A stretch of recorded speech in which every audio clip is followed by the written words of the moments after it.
अस्सलाम वालेकुम। दुरूद शरीफ पढ़ लो।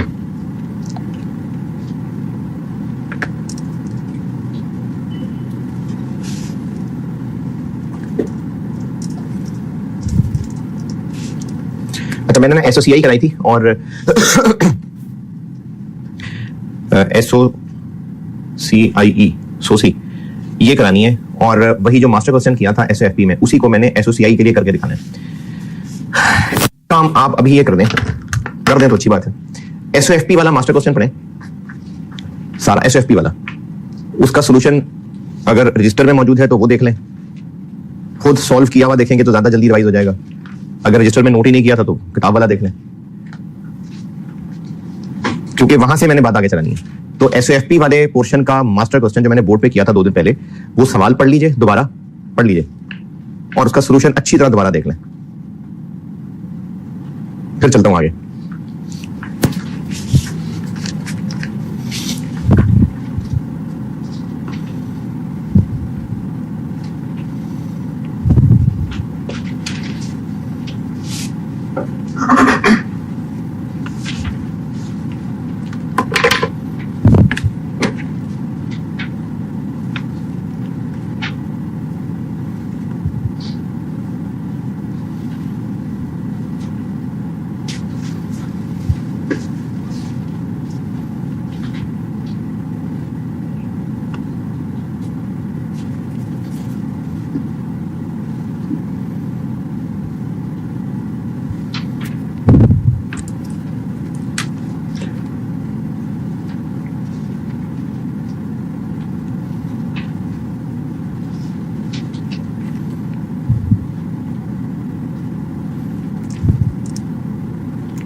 हाँ जी, अच्छा चले, मैं ना अभी बोर्ड पे जो लिख रहा हूँ वो आप ना लिखिए, फिर मैं जो कहूंगा वो लिखिएगा।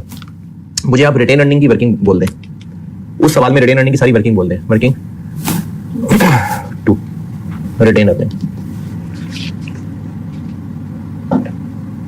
पी और एस और रुपीज इन, नहीं रुपीज, बताइए। 74,000, 58,000 और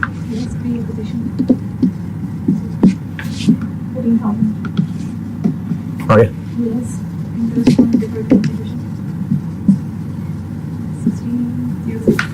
1606।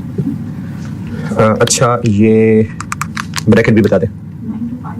अच्छा अच्छा अच्छा, नहीं आगे, अच्छा ठीक है बताएं। और 9 to 5 6 कैसे बनाई भी बताएं।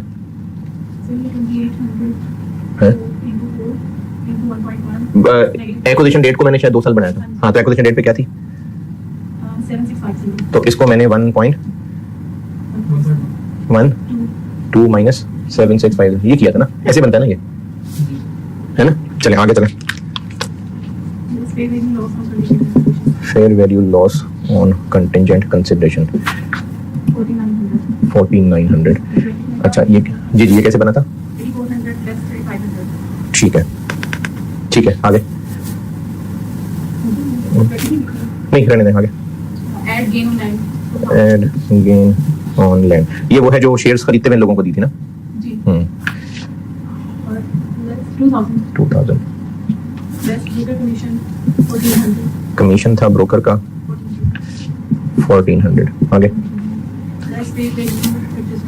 फेयर वैल्यू एडजस्टमेंट लैंड की 2000।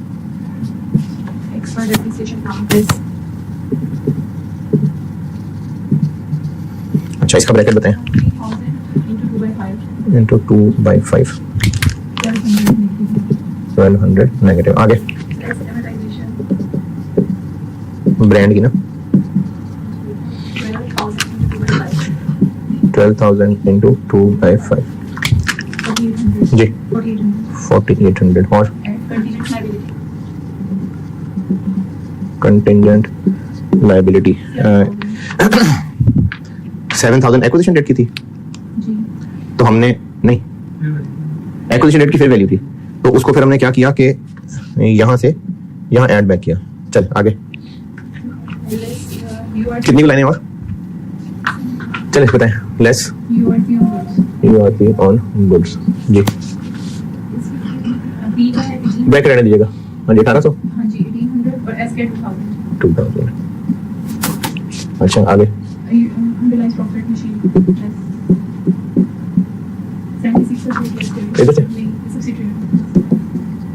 आगे गुडविल का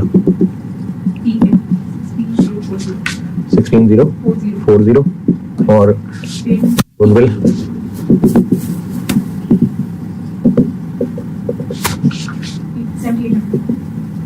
और बस। और फिर इसका जो आंसर आया था उस पे हमने 70%, 70% लगा के यहाँ लिख लिया और फिर ये ग्रुप रिटेन अर्निंग बन गई। ठीक है, और एक वर्किंग मुझे बता दें अदर रिजर्व्स की।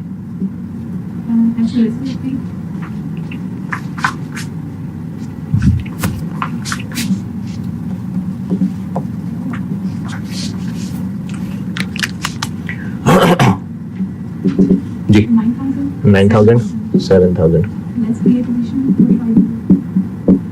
4,500, 1,750। ठीक, अच्छा और बता दें मुझे NCI नहीं ना, ओहो भाई वो टैक्स भी तो डाला था, रिटेन अर्निंग में टैक्स नहीं है। मैंने तब ज़बानी बोला था, बोर्ड पे शायद नहीं किया था। हाँ तो टैक्स भी है ना।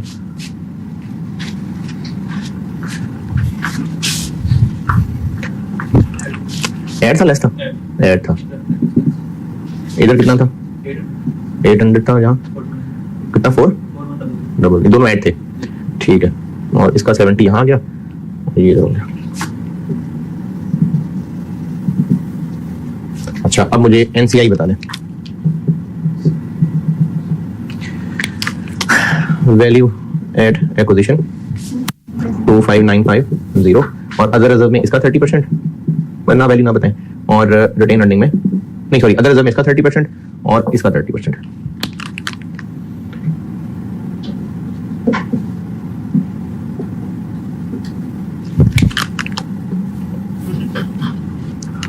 अच्छा अब आप एक काम ये करें कि सवाल खोलें दोबारा, सॉल्यूशन नहीं सवाल, वही SFP वाला।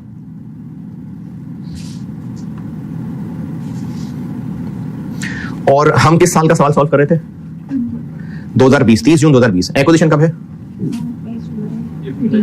1 जुलाई 18। अच्छा अब आपने ना इसी सवाल को 30 जून 20 की बजाय 30 जून 19 पे खड़े होकर SFP बनानी है। मतलब मैं बनाऊंगा, लेकिन आपने सोच के मुझे बताना है और फिर मैं आगे देख रहा हूँ कि सही कह रहे हैं कि नहीं। ये मैंने सारा 2020 के सवाल का सॉल्व किया है। अगर यही सवाल होता, मतलब यही डाटा, ये नहीं कह रहा डेट बदल दे, यही डाटा होता और आप 30 जून 19 की SFP का सवाल कर रहे होते, यही डाटा, लेकिन सिर्फ 30 जून 19 की SFP का सवाल कर रहे होते, तो फिर इन वर्किंग्स में कहां कहां क्या चेंज आता, ये मैं करके दिखा रहा हूं। ये फिगर्स का क्या बनता?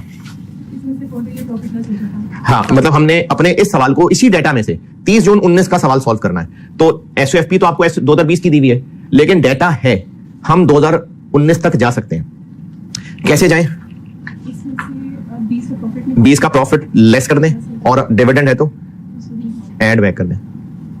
प्रॉफिट लेस कर दें, डिविडेंड ऐड बैक कर दें। लेकिन ऐसा करने के लिए आप आइए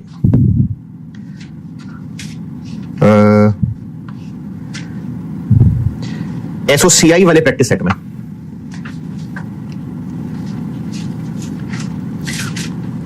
यानी सेट 2 चल रहा है ना SOCI, उसमें भी मास्टर क्वेश्चन है, उसमें यही वाला सवाल है, लेकिन मैंने अब SOFP देने की बजाय SOCI दी हुई है। बाकी इंग्लिश सारी वही लिखी हुई है, सारी अंग्रेजी मैंने वही छापी हुई है, सिर्फ सवाल में SOFP देने की बजाय मैंने SOCI दी हुई है। पहुंचे? अच्छा अब आप उसमें से SOCI देखें और हम इस 74,000 से अगर 30 जून की रिटेन अर्निंग तक पहुंचना चाहे तो क्या करूं? पेरेंट की 30 जून 20 की रिटेन अर्निंग से 30 जून 19 तक उल्टा चलना चाह रहा हूं, तो P का 2020 का पैट कितना है? P का ना 27,000 लेस कर देता हूं, और S का पैट कितना? 26, ये यहां से लेस कर देता हूं। और डिविडेंड कितना दिया था दोनों ने? आखिरी पॉइंट में कहीं लिखा हुआ, पता नहीं आखिरी में या कहां। 5% और देखिए कितना कितना बनता है। कैपिटल का 5% 10% देखें कितना कितना बनता है।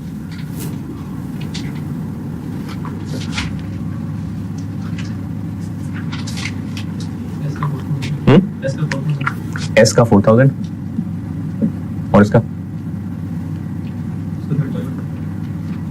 3,500। कैपिटल्स पे 5 और 10 लगाए मैंने। इसका देखिए आंसर क्या बना, इस ब्रैकेट का देखिए आंसर क्या बना।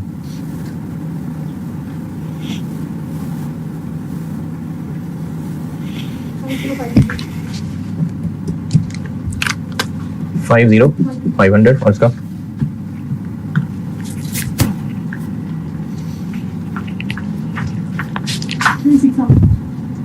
नहीं, ये सही नहीं है पहला वाला। ये नहीं बनता।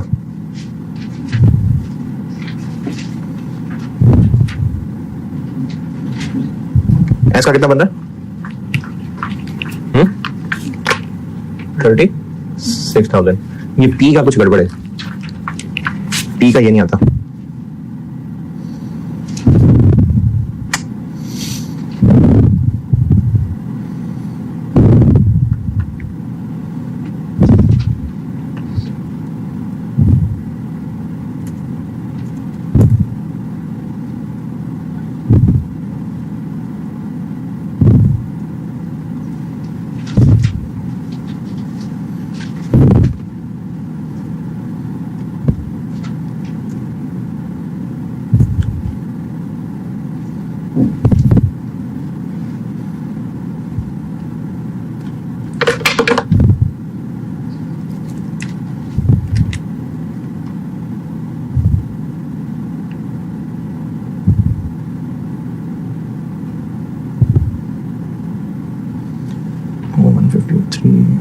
U13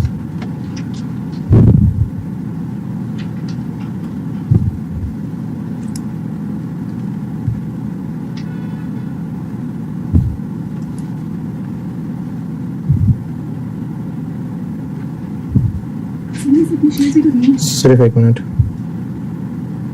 H20 हाँ, वो आप डिविडेंड गलत ले रहे हैं ना, शेयर्स भी तो दिए उसने, तो डिविडेंड कितना बना पी का? पी ने अपने और शेयर इशू किए थे,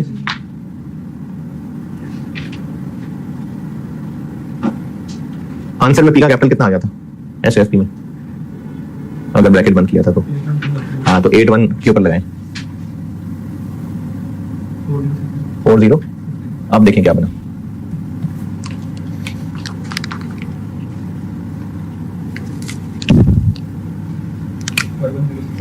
ठीक है, 5106, बिल्कुल ठीक है।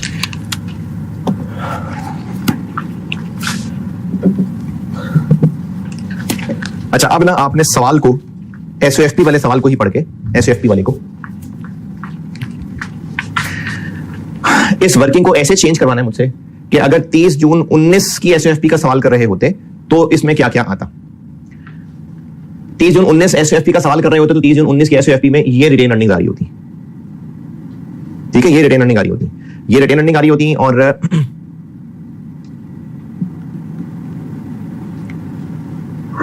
ये मैंने निकाली है 30 जून 20 से उल्टा चल के। 30 जून 20 में पैट ऐड हुआ तो मैंने लेस कर दिया, डिविडेंड लेस हुआ तो मैंने ऐड कर दिया, 30 जून 19 तक पहुंच गया।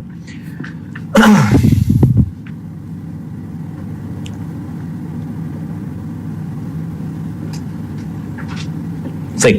प्री एक्विजिशन 2000, अच्छा दिमाग अपना 2019 में लेके जाना है। प्री एक्विजिशन तो यही है ना, वो तो 14,000 ही है, वो ऐसे ही लेस होता। डेफर्ड कंसीडरेशन का इंटरेस्ट, इसका क्या फर्क पड़ेगा? अब ये 2 की बजाय 1 हो जाएगा, देखें क्या बनेगा।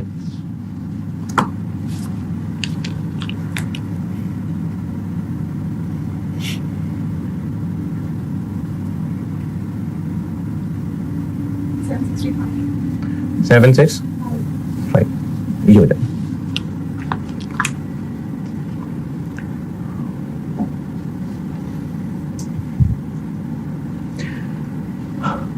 अच्छा, यहां पर ना हो सकता है किसी के ज़हन में एक सवाल आए, अगर मेरा सवाल समझना है तो जाने देना, मेरा अगर सवाल ऊपर से जाए तो बिल्कुल जाने देना। हो सकता है कैमरे के बाहर बहुत आवाम बैठी थी तो शायद किसी के ज़हन में ये बात आए, पेरेंट ने कैपिटल शेयर इशू की सही अकाउंटिंग की हुई थी या हमने सवाल करते हुए ठीक किया?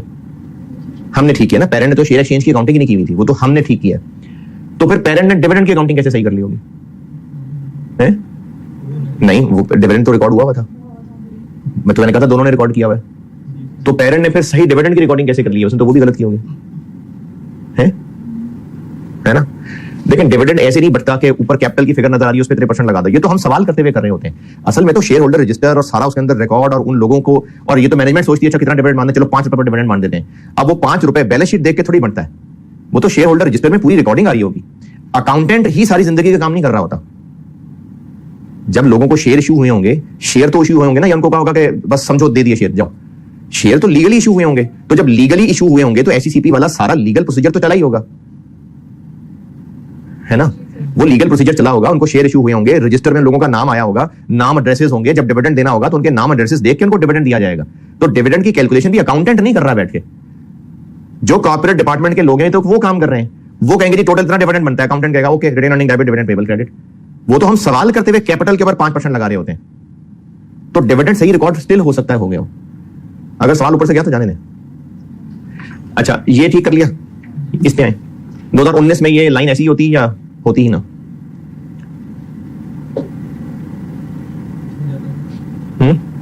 Fair value of contingent consideration, ये लाइन ऐसी ही रहती या ना आती?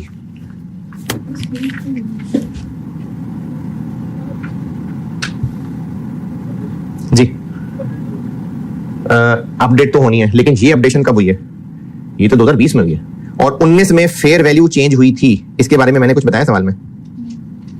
ये तो मैंने कहा है कि 2020 में टारगेट मीट हो गया। सवाल अभी इसीलिए कहा था पढ़ने को ताकि मैं बात करूं तो समझ भी आए। मैंने कहा 2020 में टारगेट पूरा हुआ है।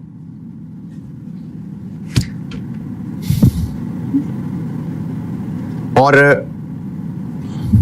अच्छा एसओएफपी वाला सवाल में मैंने अच्छा वो ना असल में मैं आपको एसओसीआई पे ले जाने से पहले ही काम करवा रहा हूं, इसलिए मुझसे भी गलती हो गई। मैंने जब ये मास्टर क्वेश्चन एसओसीआई वाले चैप्टर में बनाया ना, तो मैंने एक सेंटेंस इजाफी लिखा हुआ है पॉइंट नंबर 1 के अंदर। मैंने एक सेंटेंस देखें सबसे आखिर में एक इजाफी लिखा हुआ है।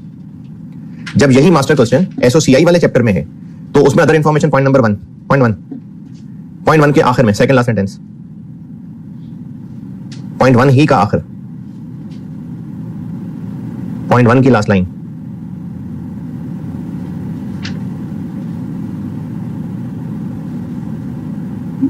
It did not change in 2019।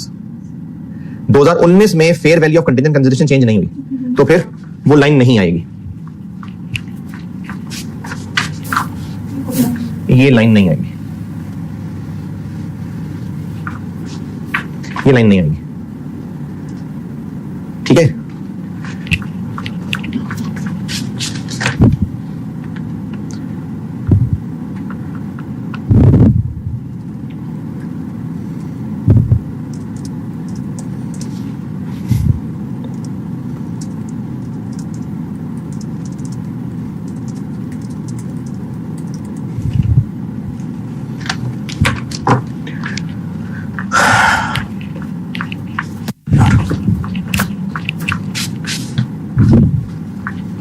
जी ये लाइन नहीं आएगी। ओके अच्छा गेन ऑन लैंड, ये हमने उन लोगों से शेयर खरीदते उनको जमीन दी थी, तो ये तो एक्विजिशन डेट की चीज है, तो ये 19 की बैलेंस शीट का सवाल सॉल्व करते हुए भी आएगी। ये 2000 gain on land, fair value adjustment नहीं कह रहा। ठीक है अच्छा ब्रोकर कमीशन 2019 का सवाल सॉल्व कर रहे हैं, आएगा कि नहीं आएगा? ये तो एक्विजिशन की चीजें ही आएंगी। लैंड कब बेची है?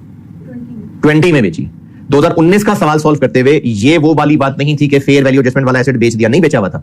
तो 2019 का सवाल कर रहे होते तो गुडविल में ऐड करते और पीपीई में ऐड करते, 19 में ये लाइन ना आती।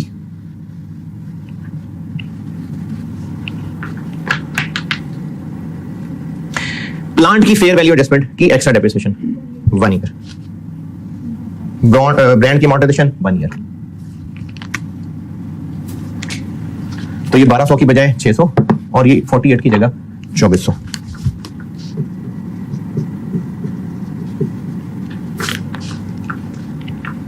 एक साल गुजरा होता। अच्छा कंटेंजेंट लायबिलिटी वाला पॉइंट पढ़ें, देखें इसमें क्या होता। एक्विजिशन डेट पे 7000 थी, 30 जून 19 तक बढ़ के वो 9000 की प्रोविजन बन गई हुई थी। अब 19 के एंड पे खड़े होकर सोचें क्या करें। कॉन्सेप्ट याद है तो कॉन्सेप्ट लगा ले, नहीं तो मैंने आपको 3 डब्बे बना के दिए हैं एसएफपी वाले चैप्टर में। कॉन्सेप्ट नहीं याद तो आप वो 3 डब्बे देख लें कि ईयर एंड तक प्रोविजन बन चुकी हो और ज्यादा अमाउंट पे बन चुकी हो, या बेशक डिफरेंट पे बन चुकी हो, तो उसका तरीका बताया था। कॉन्सेप्ट याद है तो कॉन्सेप्ट कर लें। रूल मैंने ये बना के दिया था कि गुडविल की वर्किंग में एक्विजिशन डेट फेयर वैल्यू और करंट लायबिलिटी में फेयर वैल्यू ऐड, और इन दोनों में से लोअर, दोनों में से लोअर को रिटेन अर्निंग में ऐड और लायबिलिटीज में से लेस। तो 7 और 9 में से लोअर 7, तो रिटेन अर्निंग में ऐड और लायबिलिटी में से लेस। तो ये ऐसे ही रहेगा। गुड्स और पीपी का यूआरपी नहीं आएगा क्योंकि 2020 की बेची हुई चीजें बताई हैं मैंने, ये दोनों 2020 में बेची थी, तो ये दोनों लाइनें नहीं आएंगी। इंपेयरमेंट टेस्ट कब हुआ था? 20 में, ये दोनों लाइनें भी नहीं आएंगी।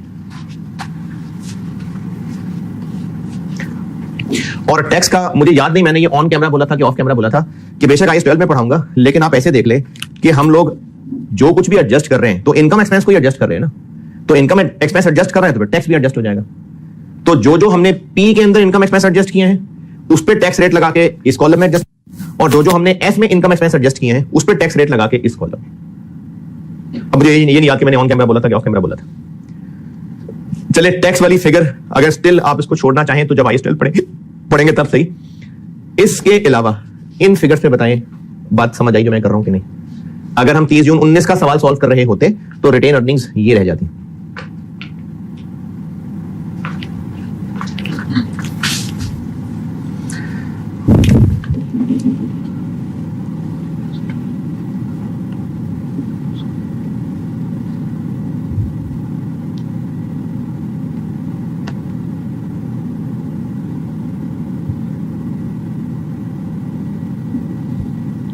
जी ठीक है।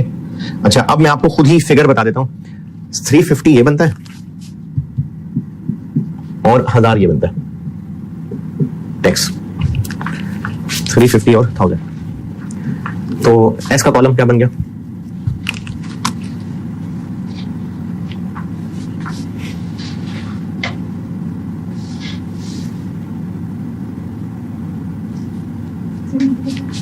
थाउजेंड लेस 25,000 और उसका 70 इधर आएगा तो 17,500। पी का कॉलम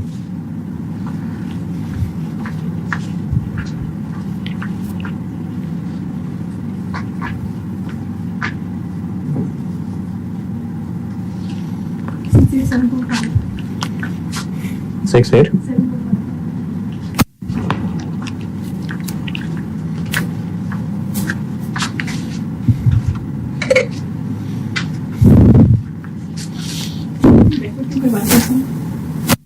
वजह बताता हूं। अच्छा सब क्यों कर रहे हैं इसकी वजह बताता हूं। अभी आपको चूंकि सिर्फ वो क्वेश्चन रिवाइज करने को कहा था तो अभी अगर किया था रिवाइज तो मैंने उस मौके का फायदा उठाया बस।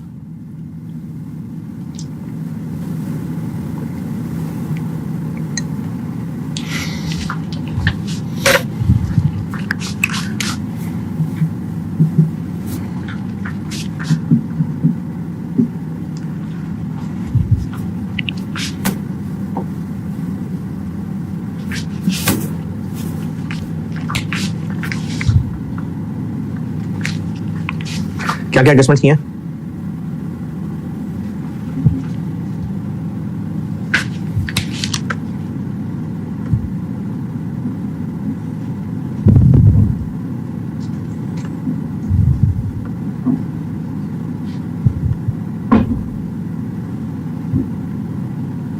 अच्छा एसओएफपी वाले सवाल, एसओएफपी वाला ही खोला हुआ ठीक है जी। मैं अभी ये टैक्स की फिगर कह रहा था कि हम जो पी और एस की रिटेन अर्निंग में एडजस्टमेंट कर रहे हैं तो वो इनकम एक्सपेंसेस चीजें ही है ना, तभी तो रिटेन अर्निंग में एडजस्ट कर रहे हैं। तो अगर इनकम एक्सपेंस चेंज होगा तो टैक्स चेंज होगा। इसका असल जवाब ये है कि हम लोग जब ये एडजस्टमेंट्स कर रहे हैं तो टैक्स वाले वो तो रिटर्न के हिसाब से टैक्स रूल्स की कैलकुलेशन हो गई। अगर आपको मेरी बात समझ नहीं आई तो रहने देना, क्योंकि कैफ पे पड़ा होता है इसलिए मैं कोशिश कर रहा हूं। टैक्स रूल्स के मुताबिक दोनों ने अपनी अपनी टैक्स कैलकुलेशंस कर ली हुई हैं, यानी करंट टैक्स हो गया हुआ है कैलकुलेट। ये जो भी मैं टैक्स की एडजस्टमेंट कर रहा हूं ना ये डेफर्ड टैक्स की एडजस्टमेंट होगी, क्योंकि हम अगर यहां पर कुछ भी प्लस माइनस कर रहे हैं तो इसका दूसरा इफेक्ट कहीं ना कहीं किसी एसेट लायबिलिटी को चेंज कर रहा है। ये डेफर्ड कंसीडरेशन पे हम अगर एक्सपेंस बना रहे हैं तो लायबिलिटी चेंज हो रही है साथ। अगर हम कहीं पर कोई इंपेयरमेंट लॉस डाल रहे हैं, कोई यूआरपी डाल रहे हैं तो एसेट चेंज हो रहा है। तो इन ग्रुप अकाउंट में की जाने वाली एडजस्टमेंट्स की वजह से क्या हो रहा है, एसेट्स और लायबिलिटीज की कैरिंग अमाउंट्स चेंज हो रही हैं। कैरिंग अमाउंट्स चेंज हो रही हैं तो उनका टैक्स बेस के साथ डिफरेंस चेंज हो रहा है। जब डिफरेंस चेंज हो रहा है तो फिर डेफर्ड टैक्स एसेट लायबिलिटी में चेंज आ रही है। तो इसलिए हम यहां पर जो कुछ भी प्लस माइनस कर रहे हैं उसका टैक्स इफेक्ट भी आएगा। हां मैंने सवाल में क्लियरली बता दिया था कि डेफर्ड कंसीडरेशन, कंटिंजेंट कंसीडरेशन की कोई टैक्स डिडक्शन नहीं है। सवाल के आखिरी पॉइंट में लिखा हुआ मैंने, एसओएफपी एसओसीआई जिसमें मर्जी देख लें। आखिरी जो टैक्स वाला पॉइंट है ये मैंने बात लिखी हुई है कि लैंड का गेन लॉस उस पर टैक्स नहीं है और डेफर्ड कंसीडरेशन और कंटिंजेंट कंसीडरेशन पे टैक्स डिडक्शन नहीं है। मिल गया? तो इसलिए इसके ऊपर टैक्स की कैलकुलेशन नहीं है, इसके ऊपर टैक्स की कैलकुलेशन नहीं है, बाकियों पे है। तो बाकी मैंने अभी इस रिटेन अर्निंग के कॉलम में क्या क्या एडजस्टमेंट डाली है, कमीशन डाली है 1400 लेस किया है, वो टैक्सेबल नहीं है ना, सवाल में मेंशन किया मैंने। और मैंने एक्स्ट्रा डेप्रिसिएशन डाली है 600 और मैंने एमोर्टाइजेशन डाली है 2400 और मैंने कंटिंजेंट लायबिलिटी डाली है 7,000 ऐड की है। अच्छा, वो जो मैंने कहा टैक्स डिडक्शन अलाउड नहीं है, वो कंटिंजेंट कंसिडरेशन का कहा है 7,000। और क्या किया बस, तो ये 1400 से हमने प्रॉफिट कम किया है। यहां 4,000 से प्रॉफिट बढ़ाया है।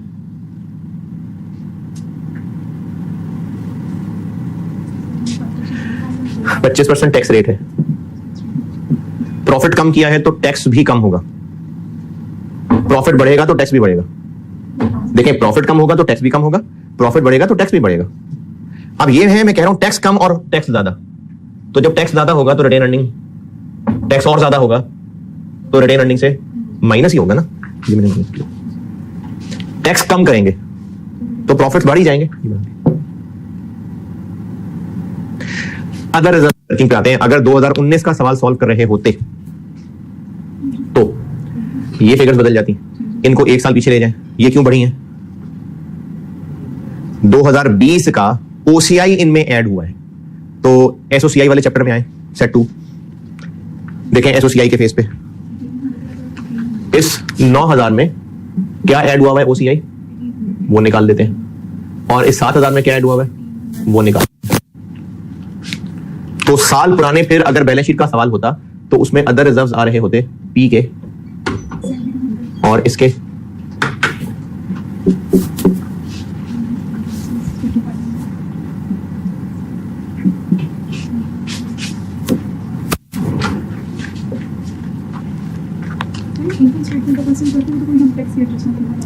डालेंगे डेफर्ड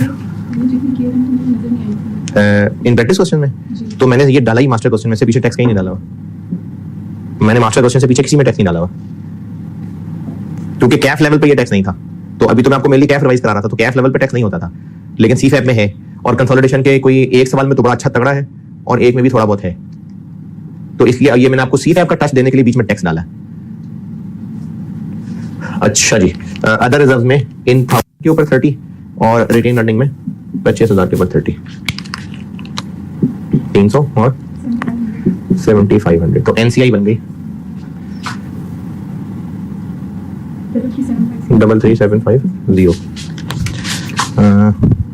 33750 अच्छा, अब आप एक काम ये करें कि आज वाले लेक्चर में ये नोट करना है, साथ साथ क्या करना है ना, अभी आज वाले लेक्चर में आप पिछले पेज तक हम SOCI सब पढ़ चुके थे, तो अब मैं आपको आज SOCI और statement of changes in equity का यही वाला मास्टर क्वेश्चन सॉल्व करवाने लगा हूं। ठीक है, तो आप एक पेज इसके लिए, और मेरे ख्याल में उसी पेज पे कोई नीचे ये भी आ जाएगा, एक डेढ़ पेज छोड़ के ये नोट कर ले। आज के लेक्चर में मैं आपको मास्टर क्वेश्चन इनमें सॉल्व कराने लगा, वही अब SOFP में कराया था, आज मैं कराने लगा वही वाला मास्टर क्वेश्चन। तो उसमें इसमें और उसमें मिला के मैक्सिमम 1.5 पेज लगेगा, तो आप 1.5 पेज छोड़ के तो वर्किंग 1 कह के ये चारों चीजें रिकॉर्ड नोट कर लें। वर्किंग 1.1, 1.2, 1.3, 1.4 ये चारों नोट कर लें।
जी नोटेड।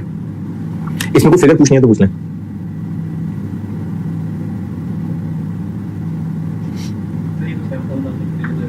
जी बैलेंस शीट के मुताबिक बताया तो रिटेन अर्निंग बैलेंस शीट की वर्किंग होती है। ये मैंने रिटेन अर्निंग को एडजस्ट किया ना, इनकम स्टेटमेंट का सवाल थोड़ी सॉल्व किया है। तो रिटेन अर्निंग की एडजस्टमेंट हम बैलेंस शीट के हिसाब से करते हैं। हाँ जी इन दोनों वर्किंग्स में कोई सवाल? जान एक बार और ना थोड़ा सा वहां पॉज करके रोक के फिर इधर भी को, ताकि अगर रिकॉर्डिंग में कोई रह गया नोट करने वाला तो पॉज करके वो लिख ले।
ठीक है मिटा दूं। अच्छा अब इसको फिलहाल भूल जाए, अब हम एसओसीआई का सवाल करने लगे। ठीक है फिलहाल इस 1 घंटे की मेहनत को भूल जाते हैं। नोटेड ना? अच्छा ये लेक्चर क्योंकि मैंने ये प्रीवियस सेशन वालों के पोर्टल से भी शेयर करना है, क्योंकि लास्ट टाइम मैंने ये वाली वर्किंग बोर्ड पे नहीं की थी, कहा था खुद ही देख लें, तो इसलिए मैं इस लेक्चर को यहीं रोक देता हूं। ठीक है ये 57 बस।